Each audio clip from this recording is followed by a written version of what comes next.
મેં જે માગ્યું તે આપ્યું, દુઃખ પડતા પહેલા કાપ્યું. મેં જે માગ્યું તે આપ્યું, દુઃખ પડતા પહેલા કાપ્યું.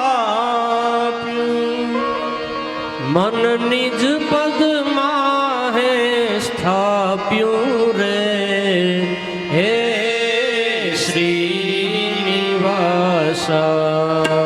ઉપકાર તમારા ભારે રે, હે શ્રીનિવાસ. ઉપકાર તમારા ભારે રે, શ્રીનિવાસા.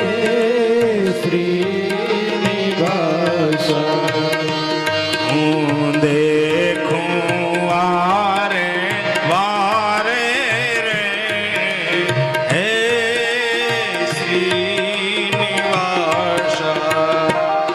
હું દેખું વારે વારે રે, હે શ્રીનિવાસા.